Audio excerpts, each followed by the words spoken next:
나이는 30대 후반 정도 되시고 이분은 대기업에 근무하시는 분인데 돈 많은 연상녀들만 해달라고 저한테 요청을 하셨습니다. 나이는 최대 까지 보신답니다. 그러면은 엄마 뻘 아니에요? 대표님 요즘 보시니까 상담을 부쩍 더 많이 하시는 것 같아요. 필드에서 열심히 발벗고 뛰고 있습니다. 요새 이렇게 재밌는 이야기보다 시대가 변해서 그런지 정말 독특하고 속이 터지는 분들이 있어요. 대화를 해도 대화가 되지 않는 분들. 그래서 이런 분들 진짜 결혼하기 힘들겠다. 내가 만약에 여자라면, 내가 만약에 남자라면 난 이런 사람하고 절대 결혼 안 할 거다 라고 해서 돌려보낸 고객들이 있거든요. 그런 분들에 대해서 한번 어떤 유형인지 한번 이야기해 볼게요. 첫 번째입니다. 돈에 미친 유형. 아예 그냥 다른 거 안 봐. 성격, 외모 상관없대요. 돈만 많은 사람을 해달라고 하는데 첫 번째 남성분은 어떤 남성이었냐면 본인이 재혼남이에요. 재혼남이고 아이를 셋을 낳아서 전 배우자가 양육을 하고 있고요. 생긴 것도 나쁘지 않아. 나이는 30대 후반 정도 되시고 이분은 대기업에 근무하시는 분인데 돈 많은 연상녀들만 해달라고 저한테 요청을 하셨습니다. 나이는 최대 60까지 보신답니다. 60이면은 엄마 뻘 아니에요? 가히 충격적이죠. 진짜 싫어해요.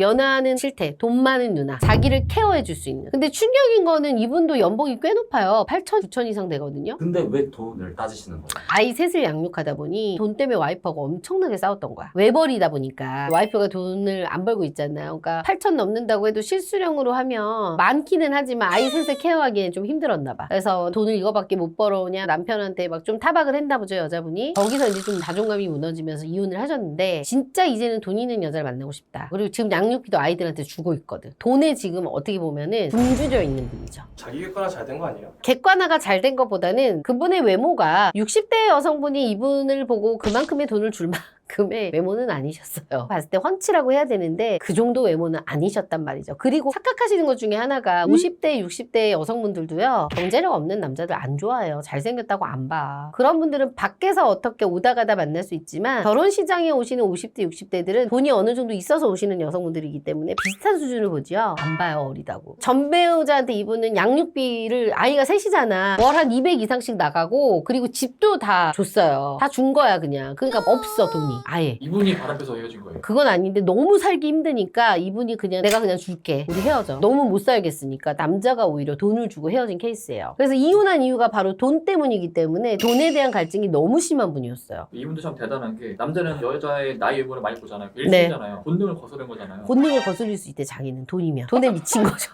근데 내가 안타까운 건 해줄 수 있으면 해주는데 아이도 셋에다가 외모가 삐까뻔쩍하게 멋있으면 되는데 그게 안 됐어 안타깝게. 그리고 제일 중요한 건 뭔 줄 알아요? 저한테 되게 가히 충격적인 얘기를 했어. 60대 여성을 저를 소개를 해주면 저는 일을 하지 않겠습니다. 셔터맨이 꿈인 거야. 이런 사람도 있었고요. 두 번째 여성분 같은 경우는 필라테스 강사. 필라테스 강사다 보니까 몸매도 좋고요. 바스트가 있는 분이더라고. 예전에도 제가 이런 비슷한 사례를 말씀드린 것 같은데 저한테도 쭉 내밀고 얘기를 하시더라고. 자신감이 있구나 생각을 했는데 그분이 저한테 제시한 금액이 뭐였냐면 자기 친구들이 다 이렇게 몸매가 좋고 괜찮아서 다 부자들하고 결혼을 했대요. 외국을 좀 갔다 온 친구인데 유학파 출신이다 보니 그런 친구들이 다 시집을 잘 갔다는 거지. 그래서 자기도 그 정도는 만나야 된다고 하면서 자기는 남자 비율을 너무 잘 맞출 수 있대. 그러면서 재산이 최소 현금으로 40억 이상은 있어야 된다라고 얘기를 하는데 제가 어처구니가 없더라고요. 거기에 또 잘생긴 남자. 그분은 뭐 집안이 되게 좋아요. 아니요. 가슴 빼고 없어요. 유학 갔다 왔으면 집에 어느 정도 돈이 있다는 소리인데 어느 정도 있었는데 지금 아버지 어머님이 다 무직이야. 잘 안 된 케이스야. 근데 여자분이 활발하고 좋고 솔직해서 좋았는데 너무 터무니가 없어. 현금을 40억 이상 갖고 있는 사람이 대한민국에 몇 명이나 돼요. 현금으로. 저는 또 이렇게 와서 집 말고 현금으로 40억 이상 있는 남자를 해달라고 하는 여자는 역대급이었어요. 혹시 되게 엄청 어리거나 이쁘거나 아니요. 이분의 나이가 한 33 정도 됐고요. 이분은 나이를 그래도 20살까지 본다고 하더라고요. 근데 이제 20살까지 많으면 40억보다 좀 더 있어야 된다. 있어요. 이런 분들이.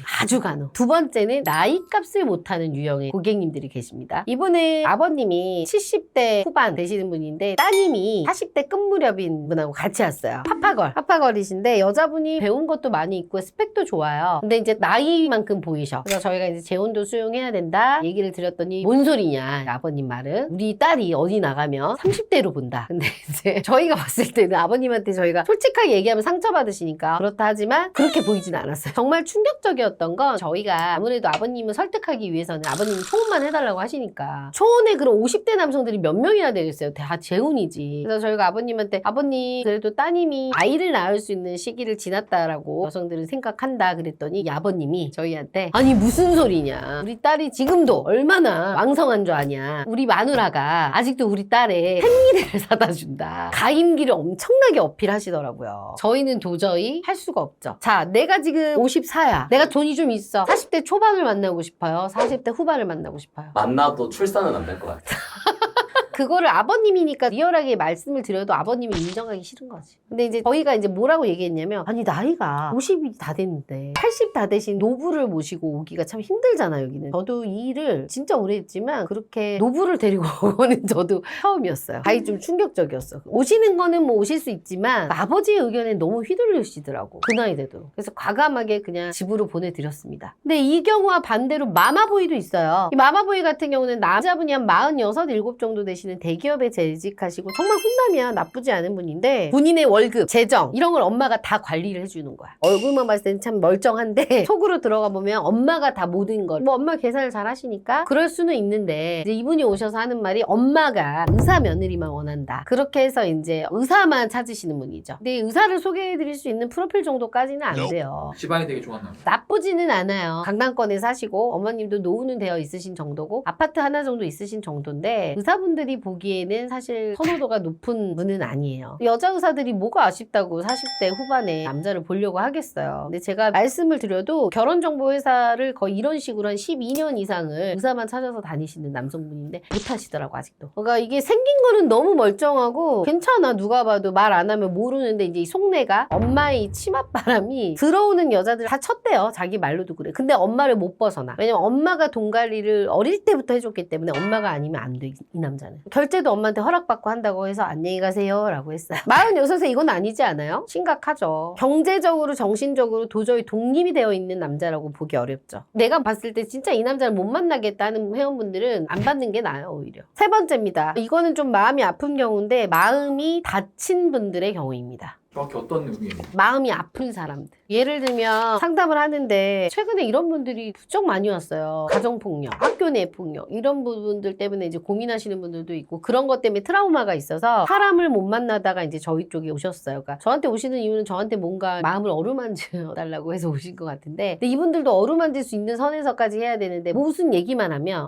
짜증나요. 성질나요. 그러니까 시비 준 거야. 대화를 할 수가 없어요. 예전 진짜 3년 전하고 비교하는 것보다 요새 상담들이 훨씬 더 어려운 것 같아요. 그리고 뭐 정신과 약을 좀 복용을 한다, 복용을 했었다 이런 분들도 있어. 아니 뭐 아프면 그럴 수 있잖아. 스트레스 받거나. 근데 이제 이게 너무 심해지면 안 좋을 수는 있잖아요. 그래서 이런 분들 상담하시면 그냥 웃다가 가셔요. 그래서 제가 요새는 뭐 심리 상담사 같기도 한데 본인 자체의 마음을 추스르지 못하면 같이 살겠어 배우자랑. 그죠? 그러니까 본인의 마음을 좀 추스리고 마음의 병을 좀 고치고 오시면 더 좋은 분을 소개해드릴 수 있을 것 같아. 너무 불안정하면 소개하기도 힘들어요. 상황이 정말 딱한 건 이해하지만 유튜브 채널에 명상도 있고 마음 치료하는 데도 있고 많잖아. 그런데 가셔서 좀 마음을 달래고 심호흡을 한번 크게 하시고 오시면 정말 편안한 상담을 할 수 있을 것 같아요. 사회생활이 힘들어서 요새는 정신과 치료도 많이 받고 하잖아요. 그런 거는 좋아. 자기가 노력하는 건. 그런 건 괜찮은데 이거를 추스리지 못하고 남한테 폭발하는 거는 이거는 문제가 있는 것 같아요. 내 마음도 억누르지 못하고 추스르지 못하는데 남을 어떻게 하겠어요 이거는? 취업할 때 정신과에서 진료받은 기록이 불이익이 될 수 있다고 들어봤는데 혹시 결혼정보회사 가입할 때도 저희도 여쭤보기는 하는데 먹다가 안 먹었어요. 이 정도까지는 그나마 그거 하는데 이렇게 심하신 분들 있죠. 마음이 막 변심하는 거. 오늘 막 좋아서 결혼할래요 막 이러고 갔다가 마음이 바뀌었어요 안 할래요 막 이러신 분들은 저희가 이제 진행을 하기도 어렵죠. 정도에 따라 다르죠. 그렇기 때문에 저희가 대면 상담이 진짜 중요한 거야. 오늘은 제가 상담하면서 아 이런 사람들은 참 힘들겠구나 라는 유형의 사람들에 대해서 한번 얘기를 해봤는데요. 이런 분들은 솔직히 오시면 돈 이런 거를 떠나서 매칭해드리기가 참 껄끄러워요. 힘들어. 52세 되신 여성이 저한테 와서 3천만 원 줄게요. 30대 초반만 해주세요. 이게 뭐 돈을 3천